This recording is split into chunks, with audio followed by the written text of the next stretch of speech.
Ողջույն։ Լուրերի եթերում այսօր կզրուցենք Հայաստանում իր դիվանագիտական առաքելությունն ավարտող Ֆրանսիայի արտակարգ եւ լիազոր դեսպան Ժոնաթան Լակոթի հետ։ Ողջույն, պարոն դեսպան, bonjour monsieur l'ambassadeur, merci bien d'avoir. Շնորհակալություն մեր հրավերն ընդունելու համար, չնայած որ այսօր ձեր աշխատանքային վերջին օրն է դեսպանատանը։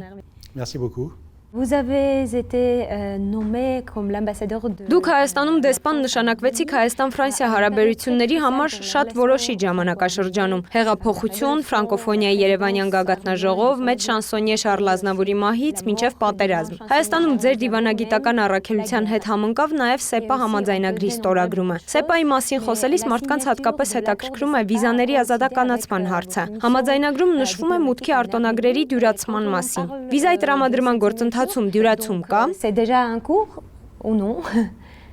Alors, comme vous l'avez rappelé, effectivement, Եվ խաղաղ եւ երջանիկ իրադարձություններ էին, հատկապես 2018-ի հեղափոխության օրերին։ Հետո իհարկե հաջորդեց ֆրանկոֆոնիայի գագաթնաժողովը, որը Հայաստանի համար շատ մեծ հաջողություն էր, չնայած այն համընկավ Շարլ Ազնավուրի մահվան հետ։ Այս ամենին դժվար տարիներ հաջորդեցին։ Նախ համավարակն էր, որի ընթացքում զգացինք, թե ինչպես են Հայաստանի սահմանները փակվում, տեղաշարժվելը դարձավ առավել դժվար։ Ապա հաջորդեցինք 44-օրյա պատերազմի ծանր օրերը եւ կարծում եմ ավելի ծանր շրջան ենք ապրում հիմա։ Ձեր հարցին պատասխանելու համար իհարկե պետք է նշեմ, որ այս տարիները համընկան ոչ միայն հայ-ֆրանսիական հարաբերությունների, այլև Հայաստան-Եվրամիություն հարաբերությունների զարգացման շրջանի հետ։ Սա նաև այս երկրում ֆրանսիական դիվանագիտության առանցքներից մեկն է։ Կարծում եմ Հայաստան-Եվրամիություն համապարփակ եւ ընդլայնված գործընկերության համաձայնագիրը շատ ավելի հեռուն նայող փաստաթուղթ է, քան միայն վիզաների հարցն է։ Այն թույլ է տալիս զարգացնել հարաբերությունները բոլոր ոլորտներում։ Այս ամենն ընդգծվեց նաև մի քանի շաբաթ առաջ Շարլ Միշելի Հայաստան այցով նշվեց կարևոր ֆինանսական օգնության տրամադրման մասին, որն օգուտ կբերի կրթության, ենթակառուցվածքների, կանաչ տնտեսության, թվայնացման եւ այն բոլոր կարևոր ոլորտներին, որոնք կնպաստեն Հայաստանի տնտեսության զարգացմանը։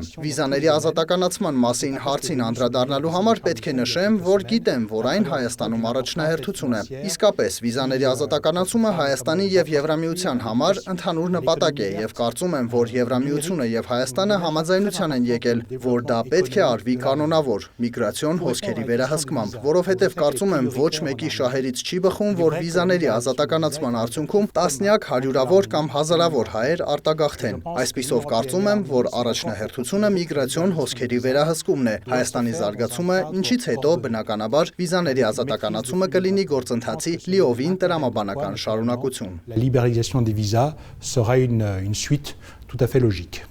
Vous avez mentionné aussi sur les investissements après la guerre. Դուք նաև ներդրումների մասին եք նշել։ 44 օրյա պատերազմից հետո Եվրամիությունն այժմ պատրաստվում է աննախադեպ 2.6 միլիարդ եվրո աջակցություն տրամադրել Հայաստանին, որի 18%-ը լինելու է Ֆրանսիայի կողմից։ Հստակ նախանշված է, թե օրինակ ֆրանսիական կողմի գումարն ինչ ծրագրերի կուղղվի։ Alors il est vrai que 18% du budget de l'Union européenne vient de la France. Ճիշտ է, Եվրամիության միջոցների 18%-ը Ֆրանսիայից են, բայց դա չի նշանակում, որ այդ գումարը ֆրանսիական է։ Հիմնական դերակատարը Եվրոպական միությունն է, որ իրականացնում է իր ծրագրերը, եւ այս ապագա գործակցության գլխավոր կետերը հայտարարվեցին Եվրոպական խորհրդի նախագահ Շարլ Միշելի այցի ժամանակ։ Կարևոր է ընդգծել, որ սա ներդրում է, այլ ոչ թե օգնություն Հայաստանին։ Եվրոպական միությունը Հայաստանում ներդրումներ է կատարում, որպեսզի օգնի Հայաստանին ապահովել տնտեսական զարգացում եւ բացվել աշխարհի համար։ Et aussi, en outre, vous avez annoncé sur Բացի այդ, Ֆրանսիայի կողմից Հայաստանին 50-ից 100 միլիոն եվրոյի օժանդակության մասին էիք հայտարարել։ Դրանք կլինեն վարկեր, ներդրումներ։ des prêts, des investissements ou quoi encore? Alors effectivement au mois de janvier le Հունվարին նախագահ Մակրոնը Հայաստանի վարչապետի հետ հանդիպմանը ֆինանսական աջակցություն տրամադրելու պատրաստակամություն հայտնեց։ Այն կարող է լինել երկու տեսակի։ Առաջին հերթին Հայաստանի բարեփոխումներին եւ ծրագրերին աջակցելու ուղղված բյուջետային օժանդակություն եւ աջակցություն կոնկրետ ծրագրերի, մասնավորապես ենթակառուցվածքային նախագծերի։ Այժմ բանակցություններ են ընթանում Հայաստանի եւ ֆրանսիական զարգացման գործակալության միջև առավել օգտակար նախագծերը բացահայտելու համար։ Et pendant la guerre, nous avons vu Պատերազմի օրերին մենք Ֆրանսիայի անվերապահ աջակցությունն ենք տեսել։ Ֆրանսիայի նախագահ Մակրոնն առաջին ղեկավարներից էր, որ բարձրաձայնեց Թուրքիայի կողմից դեպի Արցախ սիրիացի վարձկաններ տեղափոխելու, արգելված զենքեր կիրառելու մասին։ Տեսանք նույնիսկ հայերեն գրառումներ սոցցանցերի Ֆրանսիայի նախագահի էջերում։ Այս ամենը ինչու չամրագրվեց նաև Եվրոպայի կողմից Թուրքիայի եւ Ադրբեջանի նկատմամբ պատժամիջոցների տեսքով։ avec les sanctions contre la Turquie et l'Azerbaïdjan.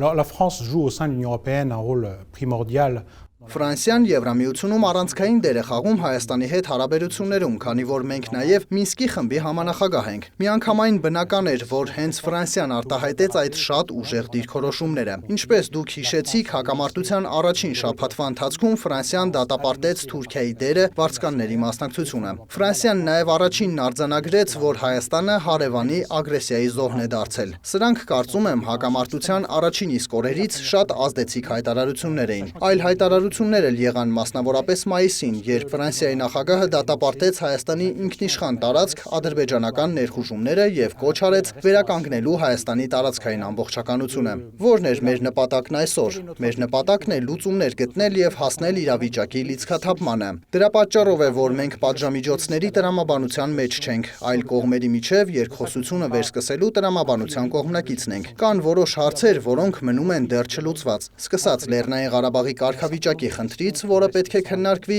եւ իհարկե նոյեմբերի 9-ից ի վեր այլ խնդիրներ առաջ եկան՝ ռազմագերիների հարցը, սահմանային տարածաշրջանում հաղորդակցության առանցքների խնդիրները։ Կարծում ենք, առաջնահերթություն պետք է տրվի Երևանի եւ Բաքվի միջև քննարկումների վերսկսմանը Մինսկի խմբի շրջանակում, որը մինչև այժմ մնում է բանակցելու պաշտոնապես ճանաչված միակ ձևաչափը։ Բնականաբար այս համատեքստում մենք ընդունում ենք Ռուսաստանի առանձնահատուկ դերը, քանի որ Ռուսաստանն է, որ ներկայումս ապահովում է Լեռնային Ղարաբաղի բնակչության անվտանգությունը։ Այս դերը ոչ ոք չի վիճարկում, բայց մեզ համար կարևոր է վերականգնել Մինսկի խմբի կենտրոնական դերը Երևանի եւ Բաքվի միջև միջնորդության համար։ Ֆրանսիան իսկապես առանձնաշնորհյալ հարաբերություններ ունի Հայաստանի հետ։ Ֆրանսիան նաեւ երկխոսության մեջ է Ադրբեջանի հետ։ Ֆրանսիան հնարավորություն ունի խոսել Ադրբեջանի առաջնորդների հետ։ Նախագահ Մակրոնը զրուցում է Ալիևի հետ, եւ սա չափազանց կարևոր է բանակցություններն առաջ տանելու համար։ Et c'est extrêmement important pour faire avancer cette négociation. Et aussi maintenant l'Azerbaïdjan. Առավել եւս, որ այժմ Ադրբեջանը փորձում է ոտնձգություններ կատարել Հայաստանի ինքնիշխան տարածքի նկատմամբ։ Ինչպես կարձագանք եք այս իրողություններին, քանի որ սոցցանցերի ձեր էջերում էլ հաճախ ակտիվ գրառումներ էիք անում։ Alors effectivement, dès le mois de mai,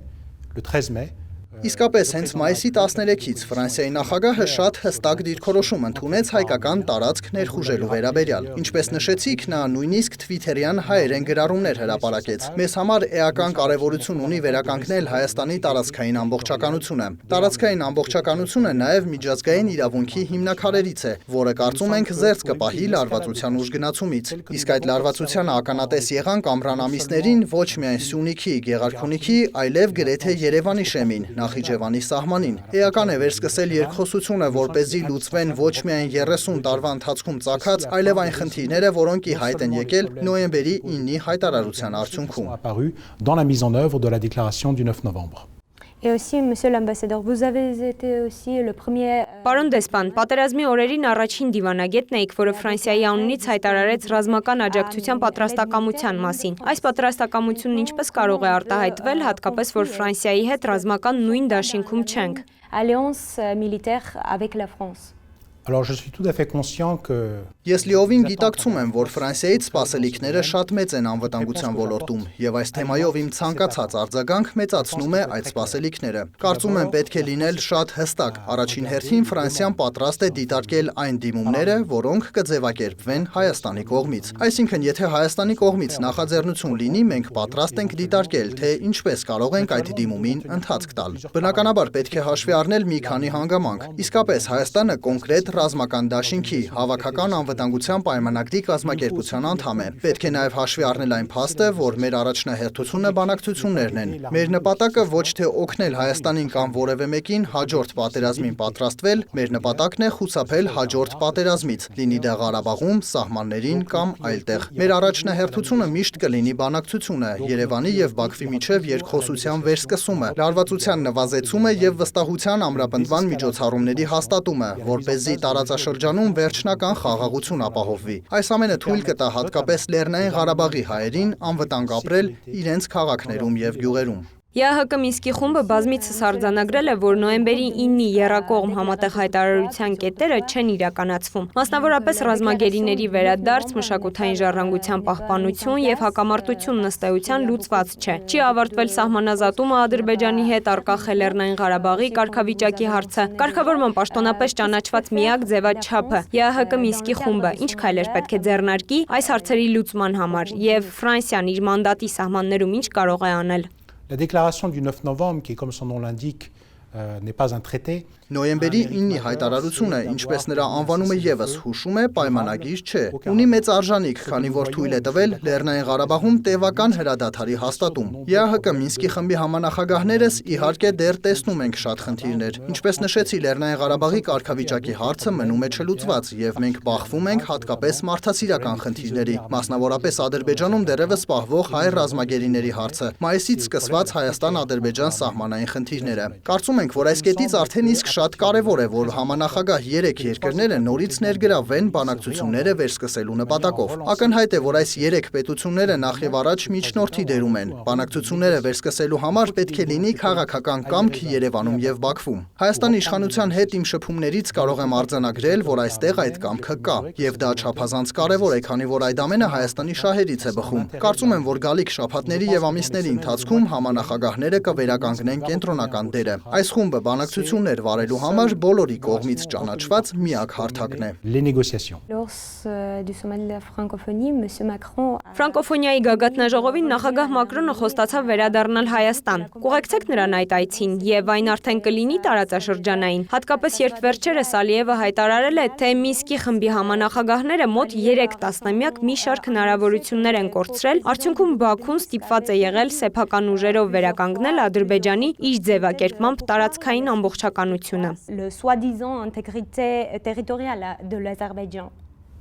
Pour répondre à la deuxième partie de votre question, Ձեր հարցի երկրորդ մասից պատասխանեմ։ 44-օրյա պատերազմը ցույց տվեց, որ այն խնդիրներ չի լուծում, այլ ստեղծում է նորերը, միաժամանակ պատճառելով մարդկային զգալի տառապանքներ։ Ուստի այս պատերազմը ոչ մի դրական արդյունք չտվեց եւ բացարձակապես չօգնեց Լեռնային Ղարաբաղի կարգավիճակի հարցի շուրջ առաջխաղացում ունենալ։ Այս պատերազմը ցույց տվեց, որ կա երկարաժամկետ լուծումներ գտնելու անհետաձգելի կարիք տարածաշրջանի բնակչության անվտանգությունն ապահովելու համար։ Քննադատել Մինսկի խմբին նշանակում է քննադատել Ռուսաստանին, քննադատել Միացյալ Նահանգներին, քննադատել Ֆրանսիային։ Այնպես է ստացվել, որ միայն այս 3 երկրներն են, որոնք կարող են այժմ վարել բանակցություններ։ Ինչպես նշեցի, մենք հիանալի հարաբերություններ ունենք Երևանի հետ, մենք ունենք երկկողմ հարաբերություններ Ադրբեջանի հետ, ունենք Ադրբեջանի հետ քննարկումներ վարելու կարողություն։ Այսպիսով Մինսկի խմբի շրջանակում Ֆրանսիան լիովին կկատարի իր դերը։ Ինչպես նշեցիք, Հայաստանի իշխանության հրավերով Ֆրանսիայի նախագահ Էմանուել Մակրոնը հանձն է առել վերադառնալ երկկողմ պետական այցով։ Ինձ հաճախ են հարցնում, երբ կլինի այդ այցը։ Ես ամսաթիվ չեմ կարող նշել, բայց կարող եմ ասել, որ նա կգա այն ժամանակ, երբ այդ այցը լինի օգտակար։ Այսինքն, երբ կնկատվի դինամիկա Երևանի եւ Բաքվի միջև եւ Ֆրանսիայի նախագահի այցը տարածաշրջան թույլ կտա աջակցել այդ դինամիկային։ accompagner cette dynamique. Իսկ դուք կուղեկցեք պարոն Մակրոնին։ Իհարկե այդ այցի ընթացքում ես դիվանագիտական իմ առաքելությունն ավարտած կլինեմ, բայց անուղղակիորեն այդ այցի իրականացմանը նպաստած կլինեմ այստեղ կատարած իմ աշխատանքի միջոցով։ Et nous allons parler sur les investissements de France. Մենք խոսեցինք Հայաստանում ֆրանսիական ներդրումների մասին, դուք նաև ֆրանսերենի տարածման ու կրթության մեջ ներդրումներ ունեք։ Որպես դեսպան ձեր ստորագրած վերջին փաստաթուղթն էլ ֆրանսերենի խորացված կրթությանն էր վերաբերում։ Ինչ փաստաթուղթ էր։ Alors effectivement, l'une de nos priorités est de développer l'enseignement du français. Մեր առաջնահերթություններից է նաև ֆրանսերենի ուսուցման զարգացումը Հայաստանում, կամ ավելի ճշգրիտ օգնել Հայաստանին զարգացնել ֆրանսերենի դասավանդումը։ Քանի որ բացի մեր համալսարանից եւ ֆրանսիական կրթահամալիրից կարևորում ենք հայկական կրթական համակարգում զարգացնել ֆրանսերենի ուսուցումը։ Երբ 4 տարի առաջ ես Հայաստան ժամանեցի, այստեղ կար ընդամենը 4 կրթական հաստատություն ֆրանսերենի խորացված ուսուցմամբ։ Հիմա դրանք 18-ն են։ Այս ծրագիրը շատ լավ է ընթանում։ Աշակերտները շաբաթական 3 ժամ ֆրանսերենի դասեր են անցնում։ Շատ մոտիվացված են ուսուցիչները եւս։ Կիրառվում են ուսուցման ժամանակակից մեթոդներ։ Այսպիսով կրթության նախարարության հետ որոշեցինք զարգացնել այս համակարգը։ Այսօր մենք ունենք շատ լայն ընդգրկում ամբողջ Հայաստանում, քանի որ կրթական այս ծրագիրը կիրառվում է ոչ միայն Երևանում, այլև մեծ եւ փոքր քաղաքներում՝ Վանաձորում, Գյումրիում, Իջևանում, Էջմիածնում, Սպիտակում, Եղեգնաձորում, Գորիսում։ Ինչպես տեսնում եք, աշխարհագրական ընդգրկումը շատ մեծ է եւ գրեթե ամբողջ երկրում է։ Օրեր առաջ մեր ստորագրած համաձայնագրով հայ աշակերտները կամրապնդեն ֆրանսերենը նաև ավագ դպրոցում։ Ստացվում է, նրանք կարող են ֆրանսերեն սովորել երկրորդից 12-րդ դասարաններում։ Հետևաբար Հայաստանն աշխարհում այն եզակի երկրներից է, որտեղ կարող ենք ոչ միայն ֆրանսերենի խորացված դասեր ունենալ դպրոցական համակարգում, այլև մի երկիր է, որտեղ Ֆրանսիան ինքն է առաջարկում ֆրանսիական կրթություն, մանկապարտեզից մինչև համալսարան, ապա մինչև ավելի բարձր գիտական աստիճաններ։ Այս տեսանկյունից շատ կարևոր է ամրապնդել կրթական այս առաջարկը եւ ապավինում ենք հայկական դպրոցների ֆրանսերենի ուսուցիչների մեծ համայնքին։ Sur la grande communauté des professeurs de français dans les écoles arméniennes. Պարոն դեսպան, ձեր կերպարը շատ սիրվեց Հայաստանում։ Այս տարիներին ձեզ կարելի էր տեսնել մշակութային գրեթե բոլոր միջոցառումներին, ֆուտբոլի խաղերից մինչև Վարդավառ։ Ձեր մանդատը նոր դեսպանին Տիկին Լյուիոյին հանձնելիս Հայաստանի մասին առաջին նկարագիրը եւ խորհուրդը ո՞րն է եղել։